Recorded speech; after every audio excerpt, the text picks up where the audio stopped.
Unplug your cleaning routine with the Ryobi 18V One Plus cordless cleaning lineup. From tackling bathroom tile with the soap dispensing telescoping power scrubber, to cleaning wet and dry messes with the 2-in-1 Wet Dry Swift Clean Stick Vacuum, to cleaning up pet hair and debris with our advanced stick vacuum, Ryobi has a solution for every cleaning task. And because one battery powers over 300 products, you have the power to do more. Visit ryobitools.com to learn more. Sold exclusively at the Home Depot.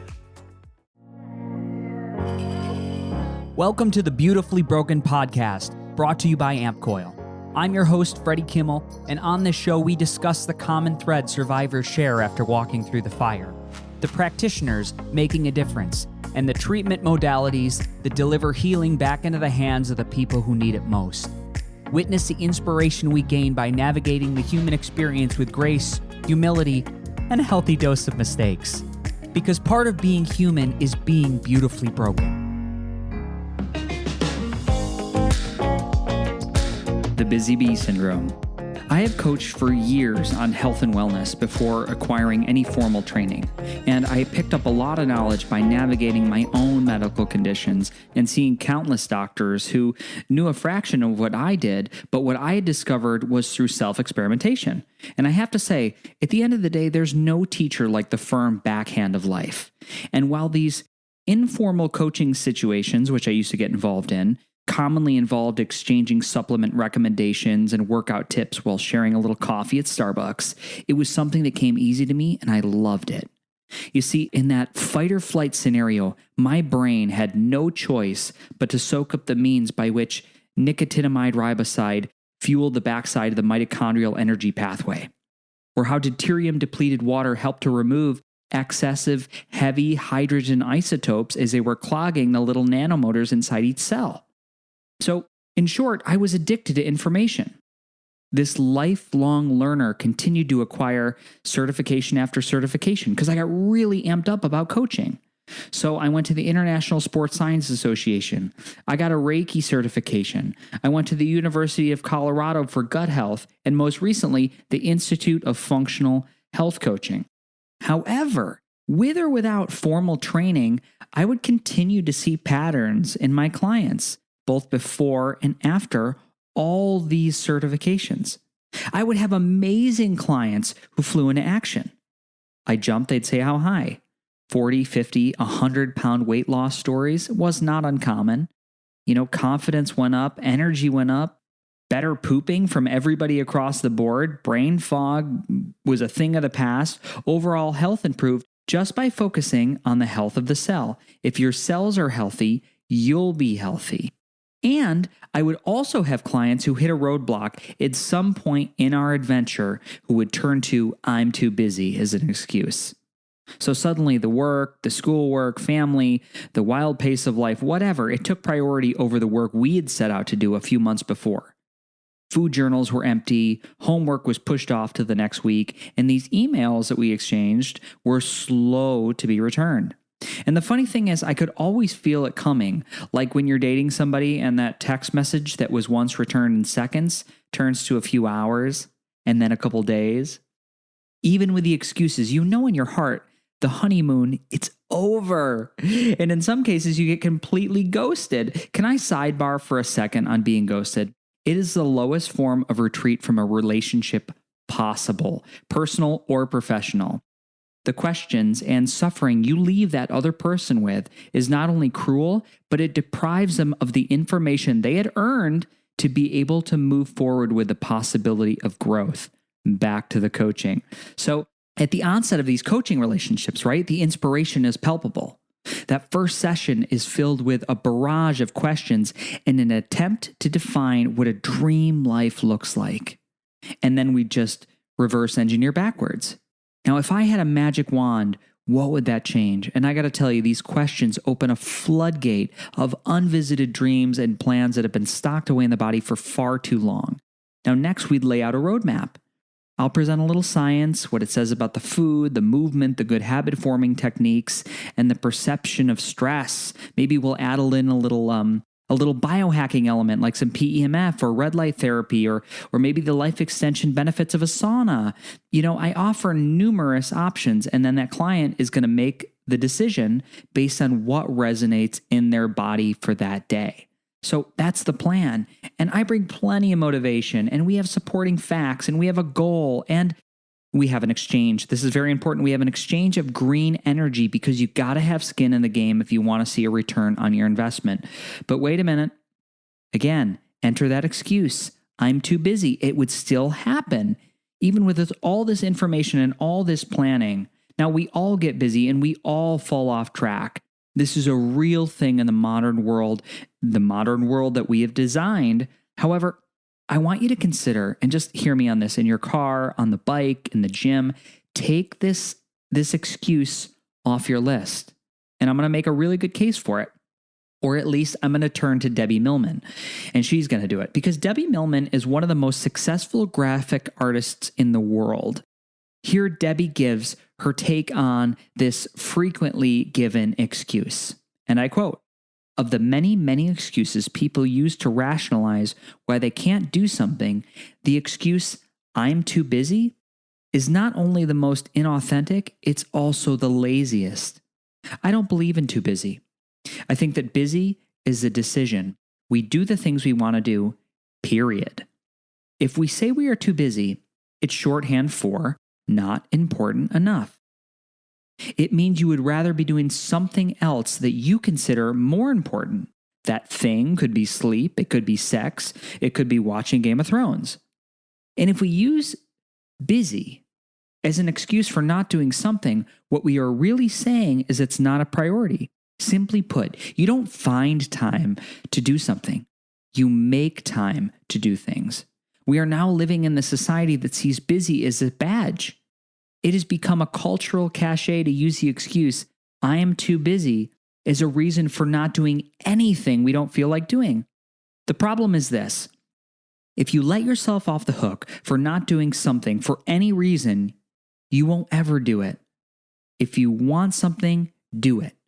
Don't let busy stand in the way. Even if you are busy, make the time to do the things you want to do and do them." End quote. I love this. It's simple. It's liberating. We all get busy.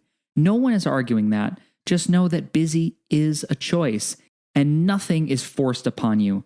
Find the things you want to do and do them. It is the same flustered, chaotic friends that are going to constantly show up and tell you how out of control their life is, how they're too busy to barely hold on to the steering wheel of life. And that may be true, but don't use it as an excuse. Now, who's ready for some info, some actionable steps? Because I just want to lay out here are my 5 steps to use when trying to stick to goals and eradicate that feeling I'm busy and just accept what is. So number 1 is get more sleep. A majority of our fears are born of fatigue. Do you hear that? That resonates with me so strongly. Sleep before 11 p.m. is worth double of anything after midnight. When you are rested and recovered from the previous day's activities, all things are possible. When I am tired, nothing is easy, not even tying my shoes. Do you know how hard it is to stick to a new way of eating after 4 hours of really, really bad sleep? I also note the great sleep experiment in the States when we decide to lose 1 hour of sleep for daylight savings time, and heart attack rates go up by 26%. Yes, this is very real. Now, are you ready to quantify this? Here's a game changer. Start tracking your sleep for improvement. My favorite device is the Oura Ring, O-U-R-A Ring, for its sleep tracking ability, and it can also monitor heart rate variability, which is going to help you identify the days to really push it in the gym for athletic performance. I'll link that in the show notes. So number 2 is time management. Set time aside for learning how to manage your time. There's a daily planner. You can have an app on your phone. Even a journal works great for blocking out time. I'm a firm believer in the list and experience great joy from crossing off each accomplished task, no matter how small. Sometimes I just need to build it out with very easy, simple things like brushing my teeth or taking a 5-minute walk. But this helps me. I'm a good old-fashioned guy on this one, and I use a Google Calendar to schedule a lot of things, which integrates everything, but I'm also a pen and paper kind of guy, and I still have a planner, and I write out all my events and tasks and schedules. Now, here's one more thing with this time management. The pro tip: overestimate how long things are going to take. Optimistic underestimation of how long a task is going to take is a major limiting factor in productivity across the board. This will also take some pressure off you while you're in process. I am eternally guilty of this. Something that would normally take a human 2 hours, I assume it's going to be 20 minutes and never fails. So number 3 is to do less. Examine all the commitments you have in your life. Some are going to be mandatory and some are elective. Try looking at everything through the filter of hell yes. If it's not a hell yes, it's a hard no. Cut it out. Don't do it. Do what makes you happy. Life is so short. Okay, so number 4 is chunking. Try dividing big projects into small, achievable mini goals or chunks of time. You have a big presentation coming up or a job interview. Now, I'll devote 15 minutes on what I'm going to wear. I'll devote an hour to mapping out a rough script of what I'm going to say or visualize for that perfect meeting. Maybe another 5 minutes to plan the best travel route to get to the event. These segmented tasks will give you little small victories after victory. This can also ease the mind from running that frantic movie of the whole event over and over and over on repeat. So number 5 is neurofeedback. Now, do you remember that scene in The Matrix where Neo bent time and literally moved dramatically out of the pathway of 6 bullets from Agent Smith?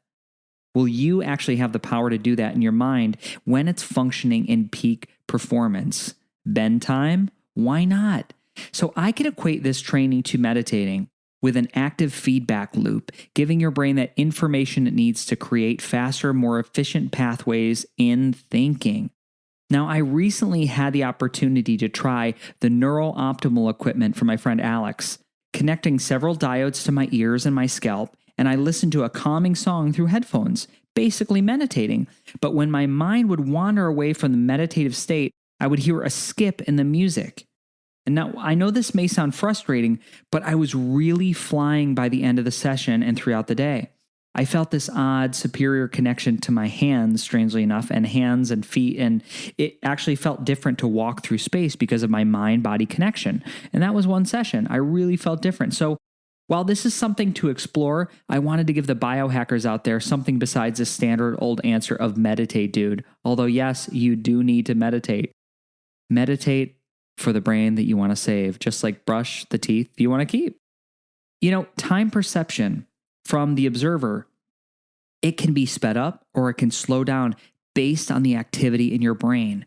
Busy may very well be a reflection of your inner turmoil, and one quick hack would be dedicated time to self-reflect, window gaze, breathe with intention, whatever you want to call it. Also, it's free. My friends, that's it for now. As I've said before, while I've played a doctor on stage, I'm not one in real life. So all this information is just that. It's free information, and in no way is it intended to treat or cure any disease or illness. Thank you so much for listening to The Busy Bee. Remember, take I'm busy as one of the excuses you use for not doing something off the list. Namaste. Ladies and gentlemen, you made it to the end of the podcast. Now, in a world where the average attention span is less than 10 seconds, we just spent almost an hour together. And I think this is the beginning of something really beautiful. Now, one way to support the podcast is to head over to FreddieSetGo.com and check out my newly launched page, Freddie's Faves, where I've linked every 5-star product and healing modality you hear about on the show. Most offer significant discounts by clicking the link. And please know, it doesn't cost you anything extra, and at the same time, they support the show through affiliation. So check out Freddie's Faves on FreddieSetGo.com. This episode of the Beautifully Broken podcast was brought to you by our sponsor, AmpCoil, upgrading the vibrations of hearts, minds, and bodies all over the world. Thank you for tuning in. If you enjoyed today's show, head over to iTunes and leave a 5-star review. Grabbing a download is like giving this virtual thumbs up that we're doing it right. And if you want to connect with me, shoot me a message on Instagram at freddiesetgo.com or at freddiesetgo. That's all for today. Our closing. The world is hurting. We need you at your very best. So take the steps today to always be upgrading, whatever it takes to move the needle. Remember, while life is pain, putting those fractured pieces back together is a beautiful process. I'm your host. I love you. Namaste. Have a wonderful day.